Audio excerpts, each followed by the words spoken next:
Hey people, Fernando doing another video for the Modern Survivalists, and it finally happened. People are starting to speak up about what happened during COVID and the vaccine that was rushed in such a way. I was reading this the other day. This is from the Daily Mail. The £1 billion battle for COVID jab justice. How 90 British families, and I wonder how many more there are really, left bereaved or disabled after getting AstraZeneca vaccine, are fighting for compensation to avoid financial ruin, and they insist they are not anti-vax. Always that thing, right? You always have to clarify that it's not that you're against modern medicine and science and medication that actually works. No, you were just reluctant to just rush into something that usually it takes decades to be released to the public, except for this one time.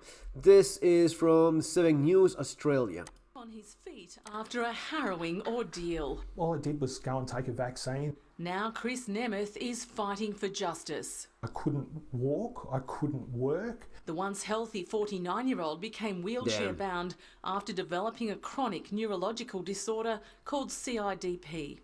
He says the symptoms began 2 weeks after having his first AstraZeneca vaccination in 2021. Insane. They included headaches, tingling fingers, facial palsy, and stolen mobility. I was paralysed completely from the... This is insane. Why would you ever put yourself through this?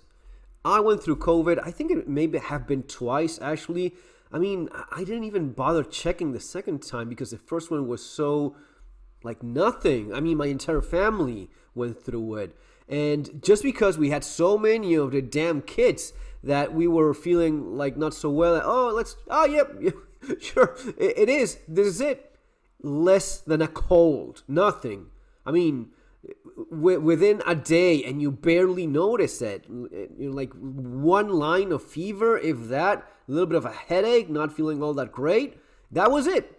I think that the second time, I don't even remember. Maybe my oldest son had it, but it is really not something that, at least in my opinion, I wouldn't be willing to put myself through the risk of this, given how minor of an inconvenience it has been for us. It would be insane. Now, it used to be that you had the freedom to do with your body, your body, your choice. Remember what all of the woke crowd always yells? Your body, your choice. Well, this time it really is your body. You should have your choice.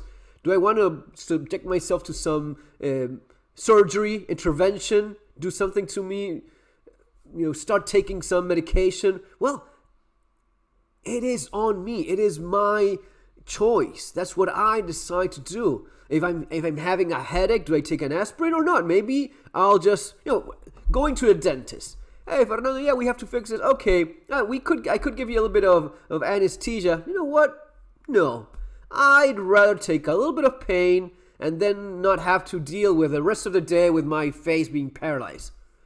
You're sure, really? Yeah, is it really all that? No, it's just a little thing. Okay. You know what? You start drilling. If it bothers me, if it's too painful, I'll just let you know, okay? He looked at me as if I was a damn Martian. We have grown into such of a pussy society that even just a little bit of inconvenience or a little bit of pain or a little bit of personal responsibility at some point is just too much. So, it used to be that we had that choice, You give me the information based on your professional opinion, given that you went to, college, you got a medical degree, and so on. You let me know what you're advising me in this specific case, and I'll make up my own mind. I'll decide for myself if I want to take this risk or not, if it's worth it or not. Finally, it is on me what I do or what I don't do with my own body or with my own kids. I am their guardian. I decide for them until they're adults. That's the way this works. No, you have to surrender your will. You have to surrender your freedom to these corporations that will decide for you what's best. This is what we ended up with. Face down. Mr. Nemeth is still unwell and claiming millions of dollars in compensation Good under luck, the federal man. government's COVID-19 vaccine claim scheme. He's one of more than 3,000 unlucky Australians maintaining COVID vaccines made them ill. We've just had a settlement of 2.2 million for a very deserving applicant. Tanya Nielsen is helping 100 injured Australians claim for rare but recognised vaccine side effects. 2.2 million, it's nothing. For them, it's less than pocket change. With the amount of money they made, paying a couple million, and I would love to know exactly who's paying for that. Most likely, given the secret arrangements they have with different governments, it's, you know what, we're doing this, but it's all on you, man. If anyone needs to be compensated, it's gonna be the government that's gonna be paying for it. We just do our thing, do our business, screw everyone else. Like heart issues from the Pfizer vaccine and Guillain-Barré syndrome from AstraZeneca. Over 12 months in which to get an outcome, and these are applicants who might not be able to work, so they don't have an income. So far, the claim scheme has paid 147 people $7.7 million, with more than 2,000 applications in progress. That's 100. That is not all that much. That is actually nothing. The one that made 2 million, sure. And you would have to look into exactly what kind of incapacity that person was. Maybe that person had his life ruined. I mean, you're ruining my life for what? For a couple million? 5, 10 million? I don't care how much money you have. You're taking away my life. Bound to a wheelchair or with a permanent discapacity for the rest of my life? Yeah, money is not all that great, man. For this, no, it's not. I'd rather have my health and my life rather than whatever amount of millions. What are you going to do with those? How are you going to be enjoying that if you don't have a life worth living? 1,000 applications in progress. Chris Nemeth wants interim payments and a simpler system. The scheme closes early next year. Jackie Quist, 7 News. So there you go. You basically see what this is about.